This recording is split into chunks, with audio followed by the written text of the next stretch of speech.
Assalamualaikum warahmatullahi wabarakatuh. Saya Vivi Nafsiatun Nurul Fadila dengan NIM 621142200 akan membahas mengenai cedera ankle. Sebelum itu, apa sih pengertian dari ankle? Nah, ankle adalah sendi yang menghubungkan kaki dengan tungkai bawah. Sendi ini terdiri dari tiga tulang utama, yaitu tibia, tulang kering, fibula, tulang kecil di samping tibia, dan juga talus, tulang yang menghubungkan antara kaki dan tulang pergelangan. Sendi ankle memungkinkan gerakan seperti fleksi, ekstensi, dan sedikit rotasi. Selanjutnya, cedera ankle. Nah, cedera ankle adalah kerusakan yang terjadi pada struktur di sekitar sendi ankle termasuk ligamen, tendon, dan juga otot. Cedera ini sering terjadi saat berolahraga atau melakukan aktivitas fisik. Dan berikutnya adalah anatomi ankle. Yang pertama ada ligamen, yaitu ada ligamen kolateral, medial, atau deltoid, yaitu ligamen di sisi dalam ankle yang membantu menstabilkan sendi. Lalu ada ligamen kolateral, lateral, yaitu terdiri dari 3 ligamen, yaitu anterior talofibular, calcaneofibular, lalu ada posterior talofibular yang terletak di sisi luar ankle. Dan ada tendon, yaitu tendon Achilles, adalah tendon terbesar dan terkuat yang menghubungkan otot betis dengan tumit. Selanjutnya ada otot, yaitu otot-otot di sekitar ankle yang memberikan dukungan dan memungkinkan gerakan pada ankle. Nah, cedera ankle disebabkan oleh apa sih? Penyebab cedera ankle yaitu terjatuh, yaitu saat berjalan atau berlari, terutama di permukaan yang tidak rata. Lalu berguling saat kaki terpuntir atau terbalik. Selanjutnya ada kelelahan otot. Nah, otot yang lemah atau tidak cukup kuat dapat meningkatkan resiko cedera. Selanjutnya ada aktivitas olahraga, yaitu banyak olahraga yang melibatkan lompatan atau perubahan arah mendadak. Selanjutnya ada gejala cedera ankle, yaitu nyeri di area ankle, pembengkakan, memar, lalu keterbatasan gerak. Lalu ada cara terapi cedera ankle. Yang pertama ada RICE, yaitu rest, ice, compress, dan elevate. Yang pertama ada istirahat, yaitu menghindari aktivitas yang memperburuk cedera. Lalu ada kompres dingin, yaitu mengurangi pembengkakan dengan es selama 15-20 menit setiap beberapa jam. Lalu elevasi, yaitu mengangkat ankle di atas level jantung untuk mengurangi pembengkakan. Lalu ada obat antiinflamasi, yaitu menggunakan obat seperti ibuprofen untuk mengurangi nyeri dan peradangan. Lalu ada fisioterapi, yaitu latihan rehabilitasi untuk memperkuat otot dan meningkatkan fleksibilitas. Selanjutnya ada pembedahan. Dalam kasus cedera parah seperti perobekan ligamen yang signifikan, pembedahan mungkin diperlukan. Sebelum latihan, tentunya kita harus mengukur dulu seberapa cederanya ankle kita dengan cara melakukan dorsofleksi pada kaki yang sedang cedera. Seperti ini. Kita membutuhkan objek lain, yaitu tembok untuk mengukurnya. Jadi seperti ini. Nah, semakin cedera kaki kita, maka semakin dekat juga kaki kita dengan tembok. Namun semakin kaki kita tidak cedera, maka akan semakin jauh juga bisa menjangkaunya. Seperti ini.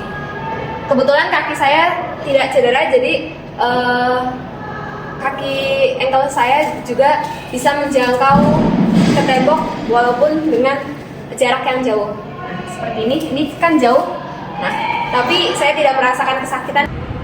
Nah, selanjutnya ada latihan berdasarkan jenisnya, yaitu untuk rehabilitasi, lalu untuk pencegahan dan juga penguatan pada cedera ankle. Nah, yang pertama ada mobilitas, ada ankle circles, yaitu menggerakkan sendi seperti ini, menggerakkan ankle seperti ini ke searah jarum jam dan sebalik arah jarum jam selama 1 menit masing-masing putarannya seperti itu.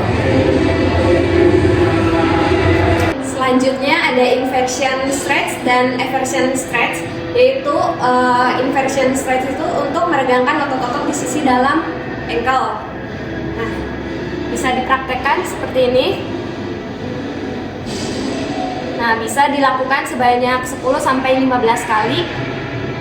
Pelan-pelan aja. Dirasakan setiap gerakan yang dilakukan sampai sendi pada ankle itu terasa. Nah, selanjutnya ada eversion stretch, yaitu keluar. Ini gunanya untuk meregangkan otot-otot. Selanjutnya ada jenis kedua, yaitu latihan penguatan. Pada latihan penguatan ada heel raise with a tennis ball, yaitu menekan tumit dengan bola lalu menjinjit seperti itu. Jadi ini tekan bolanya dengan tumit, lalu jinjit. Nah, seperti ini. Ini gunanya untuk melatih kekuatan otot pada betis. Bisa dilakukan sebanyak 10-20 kali. Selanjutnya ada single leg catch, yaitu lempar tangkap bola menggunakan salah satu kaki yang terkena cedera. Jadi kaki yang cedera menjadi tumpuannya. Bisa dipraktekkan. Ini seperti ini. Nah, saya akan melemparkan bolanya ke arah raga. Jika dengan lurus ini ternyata seimbang, bisa dimixkan ke kanan dan ke kiri. Ini gunanya untuk melatih keseimbangan pada ankle. Mungkin ini terlihat mudah, tapi untuk yang sedang cedera ankle ini akan terasa sulit. Bisa dilakukan sebanyak 20-30 kali.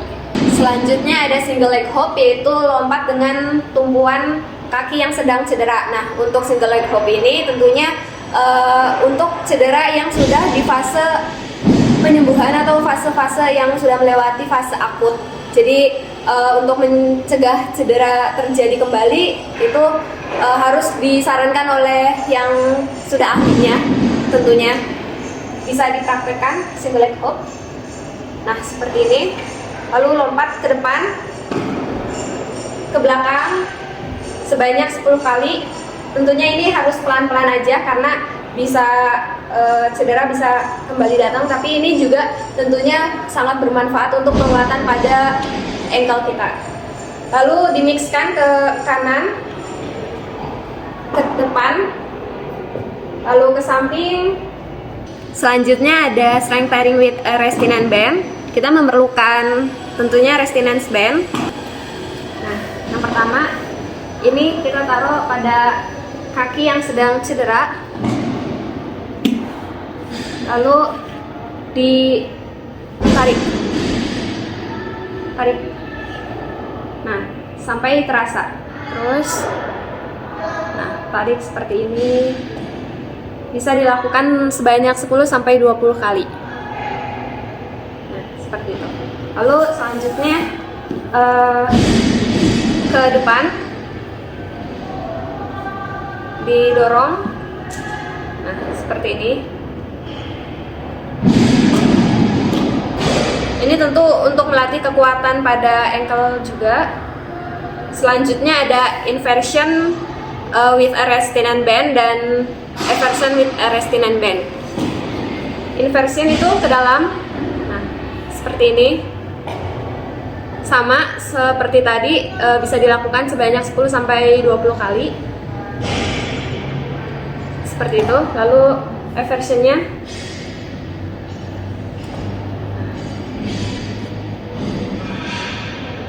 seperti ini. Selanjutnya ada gerakan calf raise, yaitu mengangkat tumit untuk menguatkan otot betis, tentunya pada tumpuan yang sedang cedera, dan salah satu kaki yang tidak menjadi tumpuan itu diangkat seperti itu.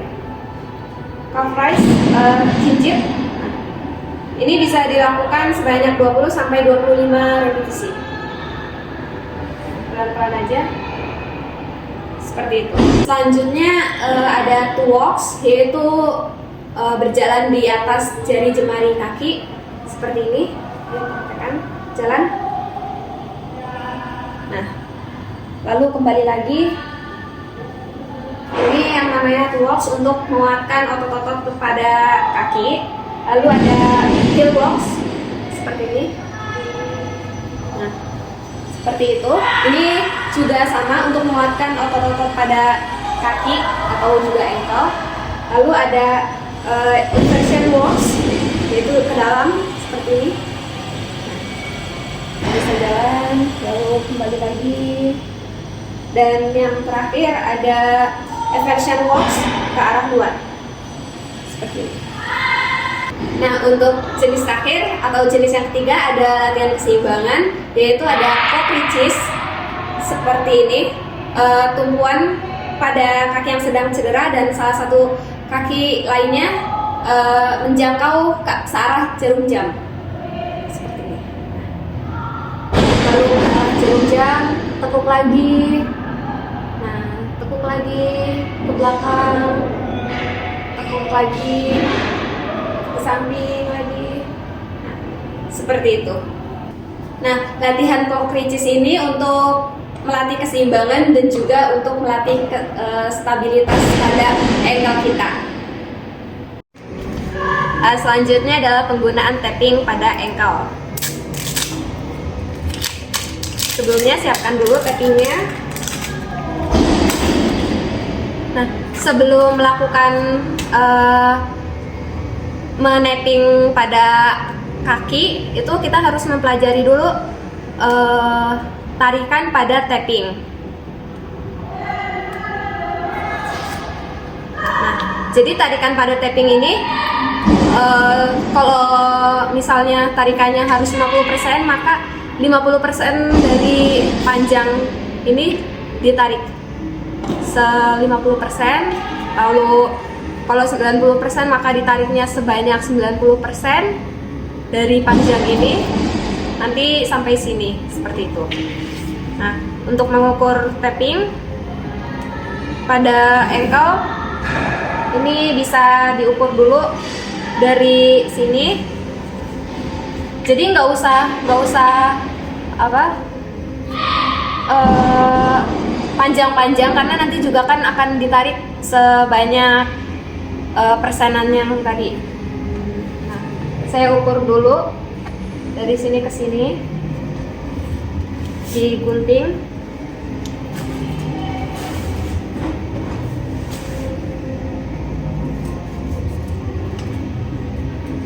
Yang kedua dari sini ke sini.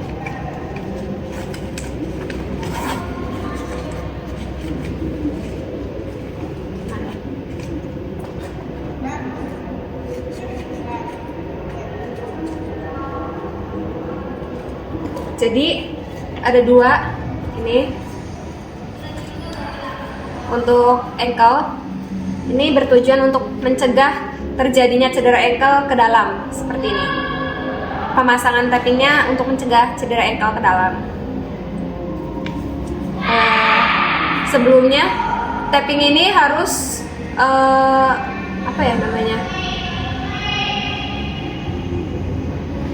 harus tumpul.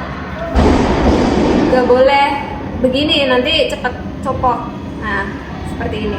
Jadi harus digunting dulu pinggir-pinggirannya. Nah, kalau udah tumpul, masing-masingnya digunting di ujung-ujungnya ini. Tipis aja, jangan banyak-banyak, nanti malah boros. Nah, udah seperti ini. Lalu kita robek di bagian ini.